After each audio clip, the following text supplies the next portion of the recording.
Olá, pessoal. Agora nós vamos entrar na pergunta de número 39. E essa pergunta, ela vai, de certa forma, abordar um pouquinho sobre a questão da lacração de material técnico sigiloso do Serviço Social, que é a resolução Cefes número 513 de 2007. Leiam essa resolução, porque essa resolução tem muitas chances de cair no concurso do TJ, tá bom? Então leiam ela, não esqueça. Eu vou passar bem rapidinho por essa questão, porque a hora que vocês forem ler, com certeza podem surgir dúvidas e vocês podem entrar em contato comigo, eu fico à disposição. Então vamos lá.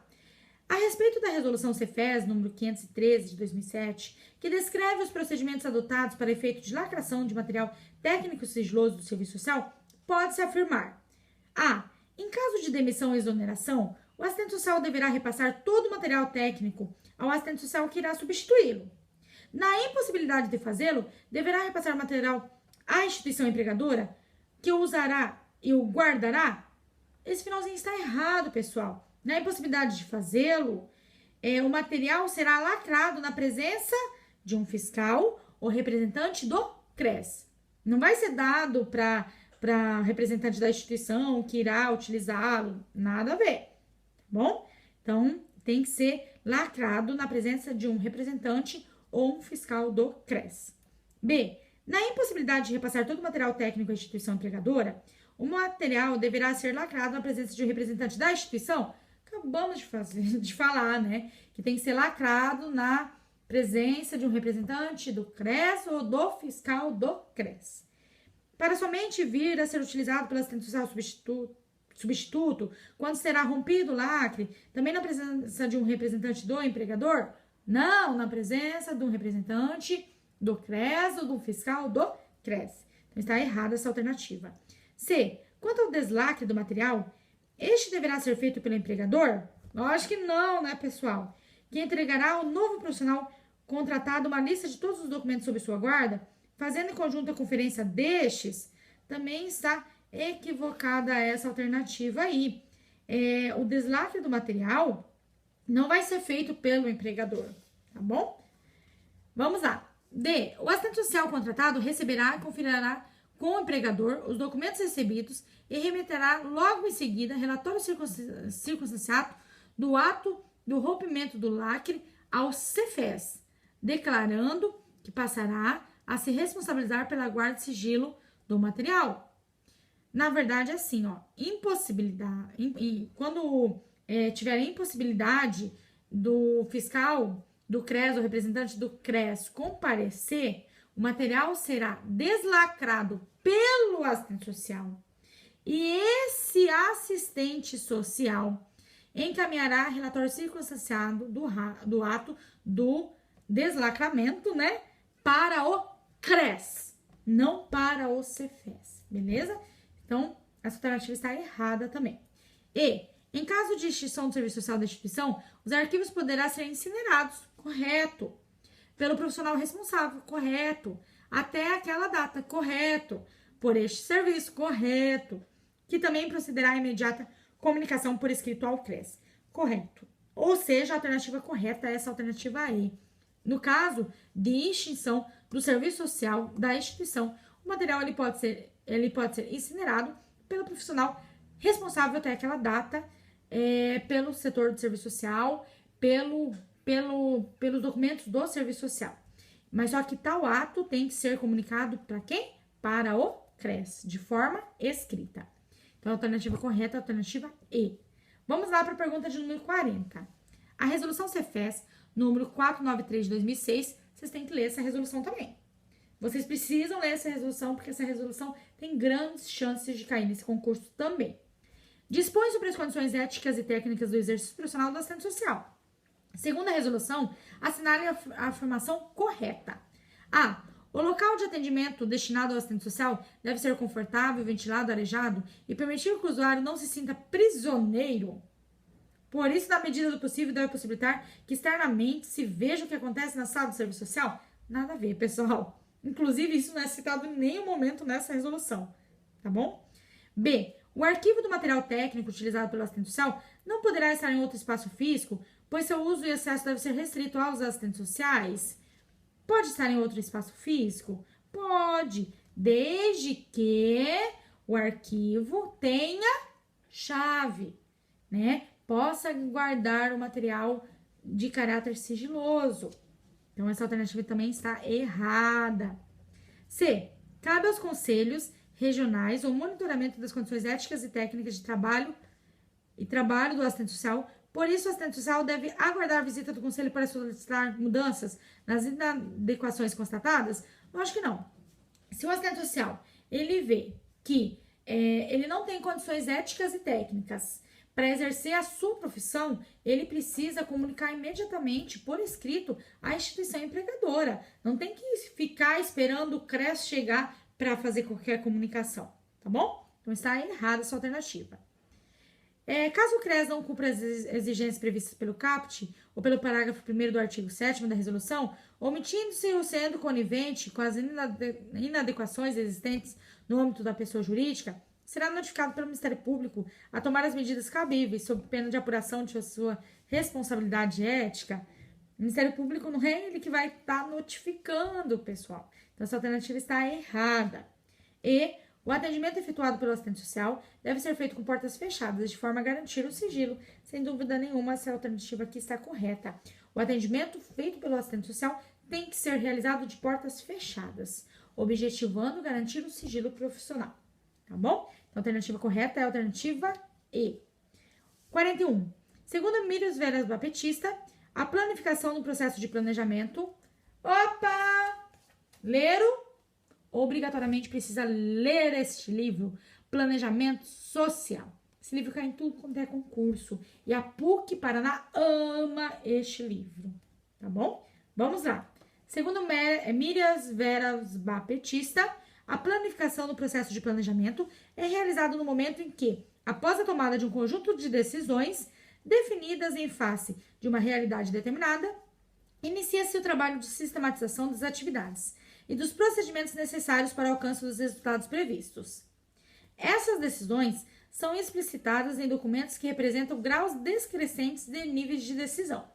Nesse sentido, considere as assertivas a seguir. Lembrem, quando a Mírias Veras Baptista ela discute a planificação, ela vai falar sobre o quê? Planos, programas, projetos. Então, é necessário lembrar dessa parte aí do livro. 1. Quando o documento se dedica a um setor, uma área ou uma região, esse documento é o quê? É um plano? É um programa? É um projeto? É um programa. Lembre-se, o programa ele vai se dedicar a um setor, a uma área, a uma região, tá bom? Então, isso é o programa. Notem aí na frente, programa. 2. Quando o documento se refere às propostas relacionadas à estrutura organizacional por inteiro. Quando nós falamos da estrutura organizacional por inteiro, as diretrizes gerais, nós estamos falando do plano. Anotem aí, plano. 3. Quando o documento se detém no detalhamento de alternativas singulares de intervenção, quando nós vamos detalhar como que tem que ser a intervenção, nós estamos falando do projeto. Anotem aí, projeto. 4. O documento é o instrumental mais próximo da execução. Qual é o instrumental mais próximo da execução? O projeto. Devendo detalhar as atividades a serem desenvolvidas, estabelecer prazos, especificar recursos humanos e materiais, estruturar receitas e custos. Nós estamos falando do projeto. Notem aí. 5. O documento delineia as decisões de caráter geral do sistema.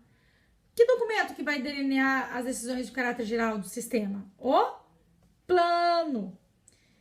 Então, o documento delineia as decisões de caráter geral do sistema, suas grandes linhas políticas, suas estratégias, suas diretrizes e precisa a responsabilidade. Então, nós estamos falando do plano. Assim, nós falamos do programa, plano, projeto e plano. Ou seja, a alternativa A está correta. Programa, plano, projeto e plano. Beleza? Vamos lá para 42. Ainda com Mírias Veras Baptista, 2000, afirma a avaliação é o momento de maior conteúdo dialético do planejamento, na medida em que nega para superar. Então, olha, prestem atenção. A avaliação ela nega para superar. Ou seja, ela vai fazer críticas àquilo que foi realizado para tentar superar e para tentar avançar. Então, a avaliação é o momento de maior conteúdo dialético do planejamento, na medida em que nega para superar. Elementos fundamentais da dialética são reconhecíveis no momento da avaliação. Assinale a alternativa que apresenta, segundo a autora, a dimensão da contradição. Nós estamos falando da dimensão da contradição em relação à avaliação, ou seja, nós vamos negar algo para superar, nós vamos criticar para tentar avançar. Então, essa dimensão da contradição presente no momento da avaliação do processo de planejamento, eu vou direto para a resposta correta. É a alternativa B. A avaliação é uma negação do planejado e do realizado para superação. Quando se avalia, coloca-se em questão a proposta, sua realização e seus resultados. Então, tá aí a dimensão da negação, está aí a dimensão da contradição. A Miriam Vera Baptista, ela traz essa dimensão da contradição, ou seja, nós negamos para superar, nós negamos para avançar, nós criticamos, nós questionamos aquilo que nós planejamos. Então, a alternativa correta é a B. Nem vou ler as demais alternativas, tá bom? 43. A editora Cortez, em 2003, publicou o livro intitulado O Estudo Social, Empiricistas, Laudos e Pareceres Técnicos. Segundo esse livro, no que se refere à elaboração do estudo social, é correto afirmar. Lembram deste livro? Leitura obrigatória do primeiro artigo. Lembrem, que eu falei um monte para vocês que precisa ler esse artigo. Esse artigo vai falar sobre a questão do estudo social, perícia social, relatório social, parecer social. E vai cair no concurso TJ, não tenho dúvida nenhuma. Então, em relação a esse livro aqui, o primeiro artigo, é correto afirmar. O estudo socioeconômico deve ser encaminhado junto com o parecer aos setores solicitantes? Lógico que não. O estudo socioeconômico, o estudo social, ele fica nos nossos arquivos do serviço social. Ele não será encaminhado junto com o parecer, tá bom? B. O órgão requisitor, quando da solicitação do parecer, pode determinar os instrumentos de estudo e observação, visita domiciliar, entrevista com os colaterais, etc., que o assistente social deverá utilizar para a elaboração do parecer? Lógico que não. Para a elaboração do nosso parecer, para a concretização do nosso estudo social, quem escolhe os instrumentais, se é visita, se é entrevista, quem vai escolher os nossos instrumentais somos nós, enquanto assistentes sociais. Nós já discutimos bastante isso, inclusive em outras questões que eu gravei, tá? Então, essa alternativa também está equivocada, errada. C. Ao realizar a entrevista, explicitar para usuários objetivos, buscando uma postura horizontal com o entrevistado? Correto, pessoal. Quando nós realizamos a entrevista, nós devemos buscar ter um posicionamento horizontal em relação ao usuário. Não aquele posicionamento que nós mandamos, que nós somos os reis da sabedoria. Temos que ter essa perspectiva horizontal. Então, ao realizar a entrevista, explicitar para os usuários os objetivos. Por que nós estamos fazendo a entrevista? Quais são os nossos objetivos? O que nós queremos com aquela entrevista? Então, é importante deixar claro isso para o usuário, tá? Buscando uma postura horizontal com o entrevistado. Então, correta a sua alternativa C. D. A coleta de dados no processo de elaboração do parecer tem como objetivo a comprovação de informações fornecidas pelo usuário? Lógico que não. Nós não queremos ficar testando se o usuário está falando verdade, está falando mentira, tá? Então, essa alternativa está errada. E. Não cabe ao assistente social fornecer explicações ao usuário quanto ao processo realizado às exigências institucionais e legais, bem como a conclusão do estudo realizado e sim, cabe ao advogado que acompanha o processo? Nada a ver, né, pessoal? Nós, enquanto assistentes sociais, precisamos sempre esclarecer ao usuário o motivo daquele estudo, o motivo daquela entrevista, o que aquilo vai implicar, quais são as legislações que embasa, e não fornecer essas informações apenas ao advogado, tá bom? Beleza? Então, a sua alternativa está errada. Ou seja, a alternativa correta é a alternativa C. Ao realizar a entrevista, explicitar para usuários objetivos, buscando uma postura horizontal com o entrevistado. Beleza? Vamos lá para a pergunta de número 44. A Lei 8662 de 93, que regulamenta a profissão de assistente social, em vigor, estabelece em seu artigo 5º, inciso 4º, como atribuição privativa do assistente social realizar vistorias, perícias técnicas, laudos periciais, informações e pareceres sobre matéria de serviço social. Tendo presente o estudo social em perícias, laudos e pareceres técnicos organizados pelo Cefes, assinale a opção abaixo referente ao conceito de perícia. O que é a perícia? Vamos lá. Via de regra, esse documento deve apresentar o objeto de estudo, os sujeitos envolvidos, a finalidade a qual se destina, os procedimentos utilizados, um breve histórico desenvolvido e análise da situação. Isso aí é a perícia? Não. Está falando sobre o quê? O que, em via de regra, precisa apresentar o objeto de estudo, sujeitos envolvidos, é o relatório social e não a perícia social. B. É utilizado no meio judiciário como mais um elemento de prova, com a finalidade de dar suporte à decisão judicial. Gente, o que é utilizado no meio judiciário como elemento de prova? É o laudo social. Beleza? C. É um processo metodológico específico que tem por finalidade conhecer com profundidade e de forma crítica uma determinada situação e expressão da questão social, objeto de intervenção profissional. Nós estamos falando do quê? Do estudo social. Então, também não está correta essa daí, porque essa daqui se refere ao estudo social. D. Exposição e manifestação sucinta. Olha lá, exposição e manifestação sucinta. Enfocando-se objetivamente a questão ou a situação social analisada e os objetivos do trabalho solicitado e apresentado, para ser emitido enquanto resposta à consulta ou determinação da autoridade judiciária. O que é uma exposição e manifestação sucinta? É o parecer social. Então, essa daí também está errada. Vamos lá, então, na E. Só pode ser essa, Adriele. Vamos lá. Diz respeito a uma avaliação, exame ou vistoria solicitada ou determinada sempre que a situação exigir e cuja finalidade é subsidiar uma decisão, via de regra judicial. É a perícia social. Então, a perícia social diz respeito a uma avaliação, exame ou vistoria solicitada ou determinada sempre que a situação exigir e cuja finalidade é subsidiar uma decisão, via de regra judicial. Beleza? Pessoal, próximo vídeo eu continuo com a pergunta de número 45. Até mais!